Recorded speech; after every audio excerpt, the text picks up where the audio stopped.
Olá pessoal, eu me chamo Eduardo Henrique Gonçalves e a convite do fórum estou aqui para gravar uma aula sobre manejo de fauna sinantrópica, um tema super desafiador que foi alvo dos meus estudos de mestrado durante os dois últimos anos. Então, o título dessa aula é Animais Marginais, legitimando suas presenças. Vamos entender primeiro de quem que a gente está falando, o que que significa esse termo sinantrópico. Então, se a gente puxar a etimologia da palavra, sin significa junto, antropos, seres humanos. Então, a gente está falando de animais que convivem junto aos seres humanos. Claro que existem diversas espécies que poderiam ser classificadas nesse contexto, mas esse termo sinantrópico ele carrega uma carga cultural que faz com que ele seja entendido de uma outra forma. E que a gente esteja falando, então, de um grupo não amplo, não pelo que o termo de uma forma geral quer dizer, tá?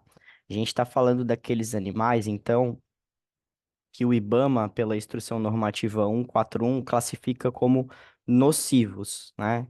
Nesse item 5, ele define fauna sinantrópica nociva.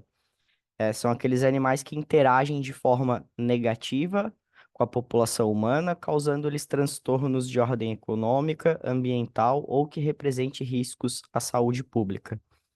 Então, a gente está falando de grupos de espécies que têm essa conotação negativa no nosso convívio. Em outras palavras, pombos, ratos, ou roedores em geral, gambás, ah, saguis. Veja que esse termo ele não é rígido, né? Pelo contrário, ele é fluido e os grupos de as espécies que pertencem a esse grupo, elas podem ser alteradas circunstancialmente. Elas podem ser alteradas pelo próprio órgão ambiental, né, pelo IBAMA, ou por outros órgãos de saúde pública. Então, a gente vai encontrar cidades em que alguma espécie possa estar classificada como sinantrópica e outras cidades não, né? Então, esse termo é situacional. Mas em termos gerais, a gente está falando aqui nessa aula de grupos de animais que têm esse olhar negativo para o convívio nas cidades, principalmente por razões de saúde pública e de ordem ambiental, tá? Então, só para a gente fixar bem, né, qual grupo a gente está falando, eu trouxe aqui essa pirâmide, é uma escala sociozoológica dos animais. É como os humanos enxergam os animais e, a partir disso, desenvolvem suas interações e, por consequência, as políticas públicas que envolvem essas interações. Então, no topo da pirâmide, como a gente já está acostumado a ver, estão os seres humanos. Num lugar intermediário, estariam os bons animais, né? Que seriam aqueles que estão sob uma ordem humana, sobre cuidados diretos, sobre uma convivência desejável. Aqui, principalmente, a gente fala de animais domésticos, né? Cães, gatos e outros animais domésticos, ou aqueles que cumprem alguma função benéfica aos seres humanos. Então, a gente está falando aqui de animais nativos que são importantes para o equilíbrio ambiental, ou seja, que têm valores ecológicos importantes do ponto de vista dos humanos, né? Na base da pirâmide, então, a gente encontra os animais que não pertencem nem a esse grupo que está sob cuidado direto e um convívio desejável, né? E nem sob alguma função benéfica aos seres humanos. E aí estão os animais sinantrópicos, que então passam a ser considerados como maus animais, né? Como animais que subvertem uma ordem ou um convívio benéfico para os seres humanos. Esses animais também são chamados de animais marginais. Por quê? Bom, se a presença deles nas cidades é considerada maléfica para os seres humanos, então Normalmente a gente deslegitima essa convivência nos meios urbanos, considerando cidades como territórios humanos ou com animais que a gente deseja conviver, e pelo outro lado, esses animais também não pertencendo a uma classe de animais nativos ou com alguma determinada função ecológica, eles passam a ficar à margem dos dois ambientes que eles ocupam, né? Então, eles nem são considerados como animais que devem estar no nosso meio urbano, né? E nem são considerados animais que devem estar nos ambientes ditos naturais. Então, eles são liminares, eles convivem à margem desses dois ambientes e a presença deles é deslegitimada em qualquer desses dois espaços, tá? Então, por isso eles, né, são assim classificados como maus animais, digamos assim, e que as políticas públicas em direção a eles eh, muitas vezes não respeitam aspectos mais básicos dos interesses e das questões éticas animalistas, tá?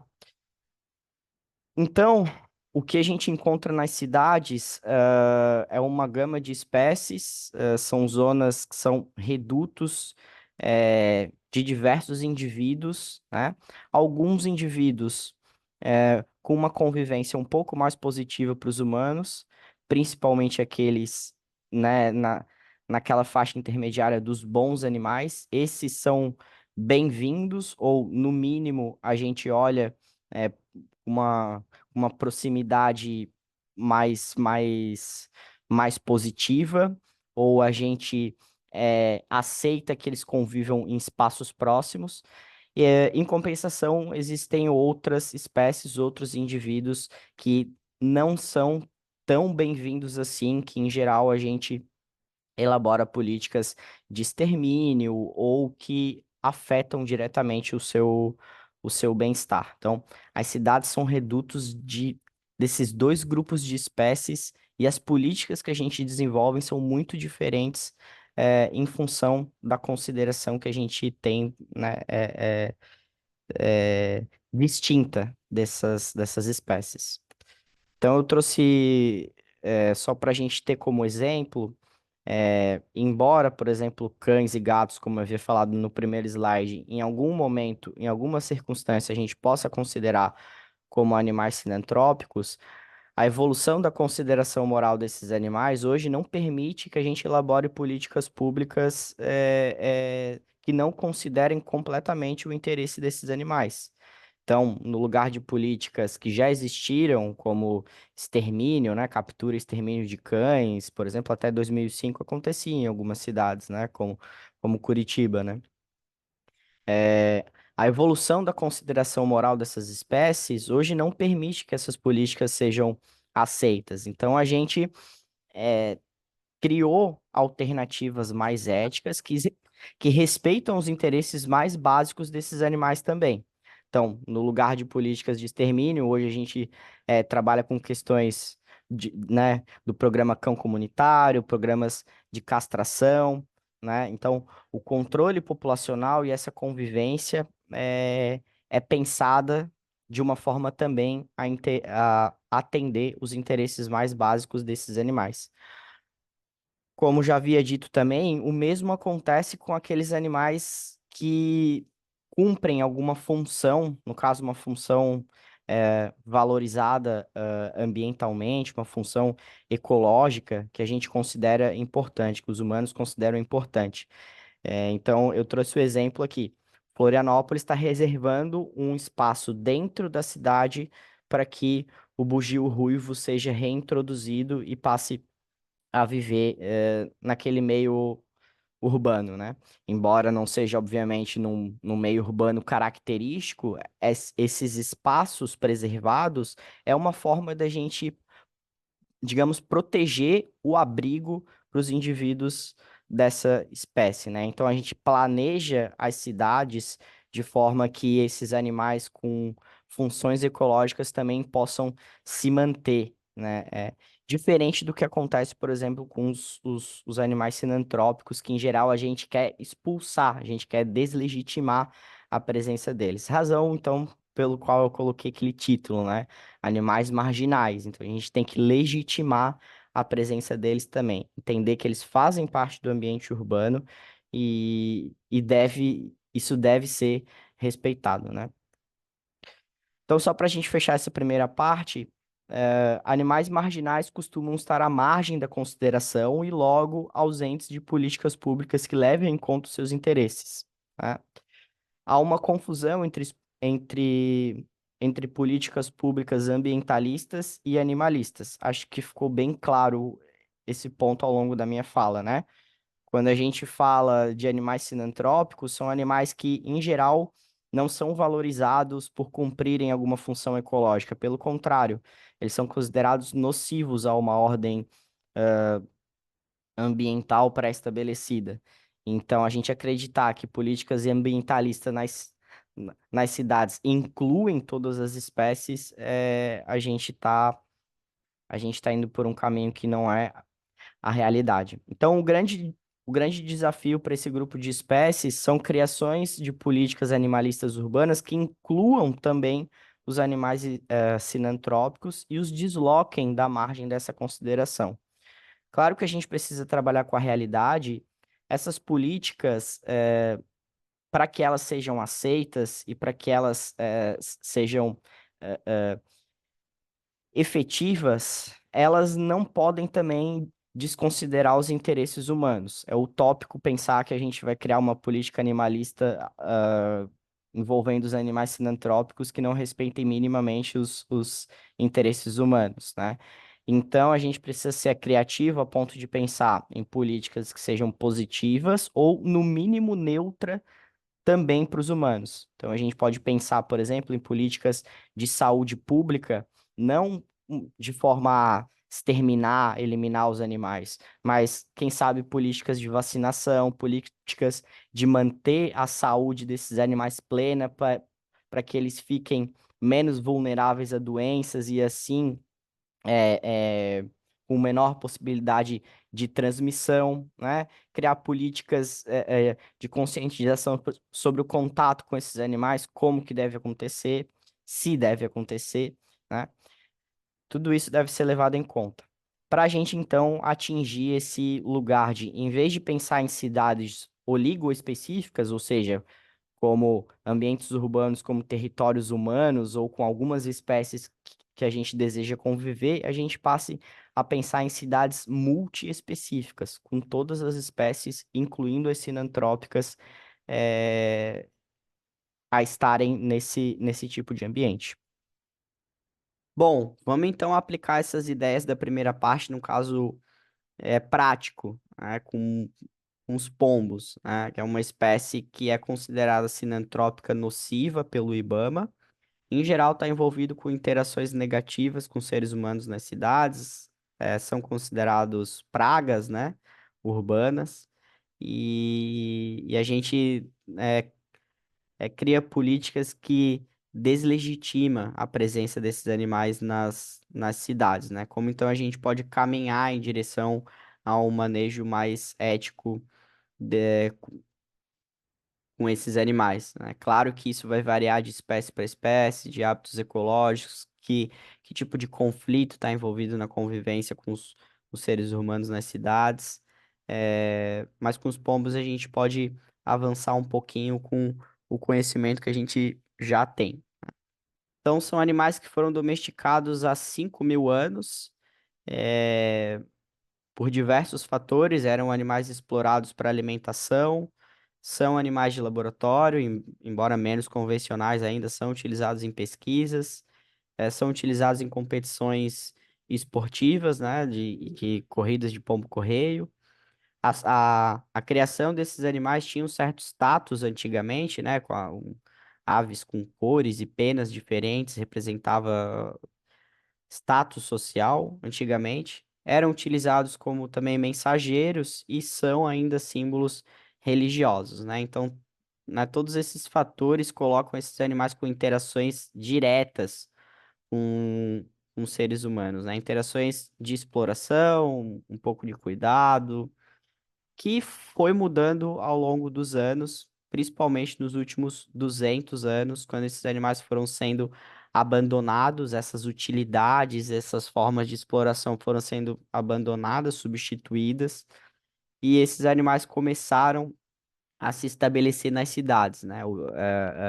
Se aproveitando, digamos, dessa história de proximidade, os pomos foram capazes eh, de se adaptar a desenvolverem suas vidas no meio urbano, né? Se proliferaram e, e hoje se tornaram, então, pragas, né? Hoje eles são considerados aí ratos com asas, nessa expressão que é bastante estigmatizadora, não só para os ratos, né? Mas também para os pombos. Então é muito interessante ver esse processo de transformação de acordo com como a espécie é útil para os humanos, né? Ainda que antes ela seja explorada, havia relações de cuidado ali envolvidas e hoje são considerados pragas e na maioria das vezes a gente quer eliminar, expulsar esses animais do nosso convívio, né? É, então, esse processo de deslegitimação da presença dos pombos nos espaços urbanos, ele vai se converter em leis e políticas públicas eticamente discutíveis. Um exemplo é o decreto 24645 de 1934, que é o primeiro decreto que começa a falar um pouquinho de bem-estar animal, ainda que de uma forma ainda muito rasa, mas olha só o que a gente encontra no artigo 3 ali. Considera-se maus tratos exercitar tiro ao alvo sobre patos ou qualquer animal selvagem, exceto sobre os pombos, nas sociedades, clubes de caça, escrito. Então, assim, não era considerado maus tratos por esse decreto, tiro ao alvo sobre pombos. Então, é, à medida que a espécie vai recebendo um estigma, né, negativo de praga, de não pertencer àquele ambiente, as leis e políticas também vão se convertendo, em situações que não respeitam os interesses mais básicos desses indivíduos, né? Claro que isso mudou, hoje a lei ambiental é, proíbe que isso seja feito, né? A 9605 no caso, né? E mas isso já existe. Então, hoje a gente caminhou pelo menos um pouco, mas ainda são políticas públicas que não respeitam os interesses mais básicos desses animais. Então, a gente cria estruturas para que eles não habitem as zonas urbanas. Isso gera uma série de acidentes, eh, eh, geram mortes, com os animais sofrendo, né? No caso, redes, espigões, né? Mortes em sofrimento. Uma política muito comum, em várias cidades brasileiras é a proibição de alimentar os pombos, né? Então, trouxe aí a notícia, eu acho que são de 2 anos atrás, que a prefeitura quer aumentar 10 vezes a multa para quem alimenta os pombos em Caxias do Sul, né? Isso tem um impacto, que depois eu vou mostrar no bem-estar desses animais, tem um impacto sobre a vida dos animais que também gera mortes com bastante sofrimento, né? Além disso, esse tipo de política, ele cria um certo estigma para quem gosta desses animais também, né? E existe um recorte social, né? Isso está descrito em alguns estudos, que, em geral, claro que, né, sempre pode ser diferente, mas em geral, grupos de idosos gostam muito desses animais, alimentam esses animais nas praças. Então, esse tipo de política, além de ter um impacto direto sobre o bem-estar dos pombos, né, ser questionável eticamente, ele também pode criar um certo estigma ali para quem gosta dessa espécie, para quem quer conviver com essa espécie, tá? Então parece que é uma política que não tem problema, mas ela tem. Vou mostrar para vocês. Então, onde que afeta a gente proibir a alimentação dos pombos, né? Por que que isso controla a população? De fato, isso tem um efeito sobre a população dos pombos, é, mas isso tem um efeito às custas de sofrimento. E o efeito é limitado, porque se você corta uma alimentação intencional dos pombos, os pombos ainda têm disponível a procura de restos, que é a principal fonte de alimento desses animais. Claro que tem as alimentações intencionais, e se você corta, tem um impacto, né? Outras cidades, mundo afora, já fizeram essa política com resultados de diminuição da população de pombos, mas o efeito é limitado. Chega uma hora que não diminui mais, porque esses animais se alimentam a partir de restos, né? De alimentação não intencional dos seres humanos, tá? Então tem um efeito, mas o efeito é limitado. Aonde tem um efeito? Trouxe esse estudo para vocês, que houve um corte de alimentação dos pombos, eu não lembro bem a cidade, por, por 4 anos, né? Um corte mais rígido de alimentação sobre esses animais. Aonde que isso impacta? Impacta em dois aspectos de forma significante. O número de vezes que os animais acasalam diminui, e principalmente o número de filhotes que consegue atingir a fase adulta diminui, também. E é aqui que eu quero frisar que essa medida pode ter um impacto direto bem importante sobre o bem-estar desses indivíduos, né? Na medida em que você proíbe a alimentação dos pombos, a fase da vida que é mais habitada desses animais são jovens, que são dependentes dos pais. Então, até de 0 até 30, 40 dias, eles são dependentes dos pais para alimentação. Então, os pais aumentam o consumo de alimento para poder alimentar suas crias. Se você corta uma fonte de alimentação, diminui a fonte de alimentação desses animais, os pais vão mais longe procurar por comida para alimentar seus filhotes, eh, e muitas vezes não chegam a tempo, né? Então, o resultado dessa política é que os filhotes acabam morrendo de fome e de frio. Eles ainda dependem de uma termorregulação dos pais, porque ainda não têm as penas completamente formadas, né? Então tem um impacto direto sobre o bem-estar dessa população de pombos. Então, as mortes desse controle se dá às custas de morte de filhotes, em geral por frio e fome, além de uma diminuição de números de acasalamentos entre os adultos. Entre os adultos também tem um impacto sobre o bem-estar desses animais, porque eles vão ter que circular mais para buscar alimento. E tem mais impacto sobre as fêmeas, porque elas é que buscam a maior quantidade de alimento para os filhotes. Então, é uma política questionável em termos éticos, porque é, é- ela se converte em sofrimento tanto para os animais adultos, mas principalmente para os animais filhotes. Eu trouxe aqui essas fotos para mostrar, são animais de 15 dias, mais ou menos, ainda totalmente dependentes dos pais. Foram animais que eu encontrei já mortos ali durante os meus estudos de campo do mestrado. Claro que não dá para saber a causa sobre isso, mas é uma fase muito frágil. E se você corta a alimentação dos adultos, inevitavelmente você vai estar causando esse tipo de morte. Então, isso é questionável do ponto de vista ético, né? Então, como que a gente pode pensar em outras alternativas para a gente conviver melhor com os pombos? São soluções complexas que envolvem diversos fatores, né? Diversas áreas, digamos assim.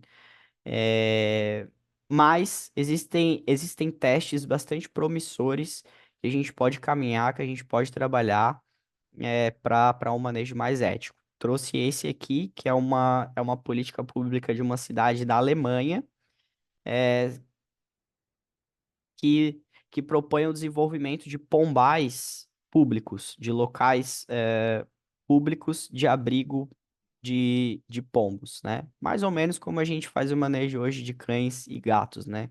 A diferença é que cães e gatos têm maior nossa consideração, então é preciso que se trabalhe a consideração, né, sobre os pombos também, junto a esse tipo de medida.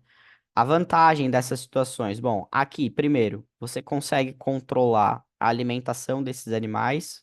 Quando eles comem só restos ou mesmo comidas fornecidas intencionalmente pelos humanos, são comidas de baixa qualidade. Isso reflete diretamente no bem-estar desses indivíduos e os deixa mais vulneráveis a doenças.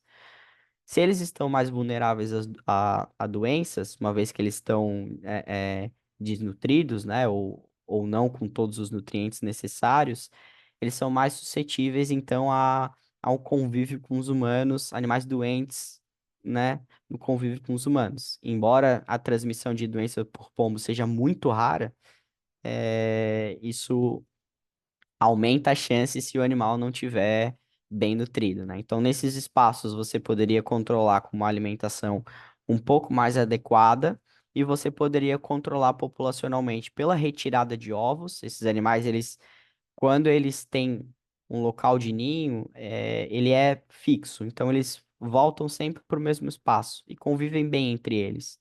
Então, se você consegue, alocar eles para esses espaços, você pode é, controlar a população retirando os ovos. Existem alimentos que diminuem a fertilidade das fêmeas também. É, e, e, e você pode estimular um convívio mais ético em espaços apropriados para as pessoas que gostam dessa prática de alimentar pombos. Então você resolve esses, esses problemas com essa medida, né? É controle de alimentação, controle reprodutivo, tudo é ali localizado. E esses animais também, né, eles vão e voltam, então eles podem ficar ali em vida livre tranquilamente, tá? Então essa é uma alternativa. Desenvolvimento de pombais públicos, que a gente controla todas essas questões e também populacionalmente. Trouxe esse outro caso só para mostrar que não é um caso isolado, esse é outro artigo que mostra que isso pode ser uma boa alternativa. Algumas cidades da Europa já implantaram com resultados positivos, né? Eh, Destaco aqui, né, um artigo sobre governança de pombos nos meios urbanos e destaco aqui a necessidade de um trabalho contínuo da percepção social sobre a convivência desses animais. Trabalhar o estigma forte que esses indivíduos têm para que a gente alcance uma convivência mais ética, né? E isso ele faz através de uma comunicação pública eficiente, utilizando informações científicas. Por exemplo, os pombos são muito estigmatizados por essa questão de transmissão de doenças, que é uma coisa que cientificamente a gente vê que não é tanto como se fala assim. São raríssimos os casos de pombos que, né, transmitem diretamente algumas doenças, estão mais relacionadas às fezes, e não são as fezes de pombos especificamente, podem ser de outros pássaros também, mas acabaram ganhando esse estigma de transmissores de doenças. Então ele cria esse quadro, não tenho muito tempo para explicar, mas que também incentiva o uso de pombais públicos aqui embaixo, né? Isso aqui melhoraria a saúde dos animais, resolveria o problema de agregação dos indivíduos, né? Que é uma coisa que os humanos têm uma percepção social ruim. Quando é um local com muitos pombos, incomoda mais os humanos se forem grupos pequenos. Isso resolveria essa questão também, né? Que também seria influenciada por um planejamento da cidade enfim, outros elementos aí que a gente não tem tempo para explicar, mas fica o artigo se alguém quiser conhecer, tá? Outra questão que a gente poderia trabalhar ali com os pombos, que a gente viu no nosso estudo, e tem outros estudos descrevendo também, são animais que sofrem muito por linhas enroscadas nos pés, com pés amputados, necrosados, né? quanto mais o ambiente for densamente urbanizado, mais a gente encontra animais com linhas enroscadas, com pés necrosados, a gente pode ver ali nessas fotos, né? E existem, por exemplo, no Brasil eu não conheço nenhuma, mas existem ONGs, então, que trabalham essas questões de bem-estar e de convivência mais positiva com os pombos. Essa mais da esquerda acima é, é uma ONG de Amsterdã, que, né, ela é bem focada nessa questão dos pés, né, das linhas enroladas, então fazem cirurgia, tiram as linhas, depois devolvem os animais, se ele tiver condição de retornar pro, pro espaço urbano. A direita mais acima é uma ONG da Argentina, de Buenos Aires, que também resgata pombos doentes. E mais abaixo é nos Estados Unidos, em Nova York, que também dá esse cuidado para os pombos. Então, aqui no Brasil eu conheço protetores independentes que resgatam, mas não há uma rede, né? Pelo menos eu não conheço uma ONG específica. Mas tem gente preocupada aí com uma convivência mais positiva com esses animais, né? Para a gente se encerrar, considerações finais, é óbvio, claro, como esse curso deve ter deixado bem bem forte que as cidades devem incluir os animais nos seus instrumentos de planejamento, plano diretor e outros instrumentos. A gente precisa refletir sobre estigmas sanitários e sobre políticas ambientalistas. E para isso a gente tem a ciência tem um papel fundamental, assim como a comunicação pública e os valores éticos que são tão aí disseminados pelo fórum, né? As cidades são ótimos lugares para ter essa reconsideração de interações interespécies que envolvem a espécie humana, né? São talvez os melhores lugares, né? E as, já havia falado, as políticas devem ser contextuais, varia com a espécie, com a cidade, com um contexto específico, né?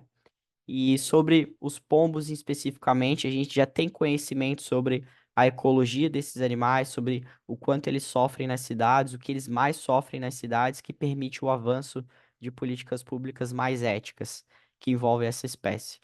Outras espécies a gente precisa caminhar um pouquinho, né? Mas de todas elas tem algo em comum. A gente precisa trabalhar o estigma que a gente cria em cima delas, tá bom? Era mais ou menos isso que eu tinha para dizer para vocês. Só quero deixar dois materiais que eu criei ao longo do meu mestrado. Esse é um artigo que vocês encontram pelo título aí, que tem uma análise bem mais ampla sobre leis e políticas públicas que envolvem os animais sinantrópicos, tanto do Brasil como de algumas capitais brasileiras. E eu queria recomendar, eu deixei esse. eh, com a minha prática de campo, a gente criou um filme que chama Cidade Além de Humana. Vocês encontram por esse endereço. Convido vocês a assistirem. Trata especificamente de pombos, com vários aspectos pelos quais eles sofrem na nossa convivência, mas que tenta, né? É, é, é, é é um material que já tenta fazer esse trabalho de desestigma, desestigmatização dessa espécie. Então, convido todos a assistirem aí. Agradeço pelo convite. Essa é uma pombinha que a gente resgatou no ano passado e ela infelizmente faleceu 6 meses depois.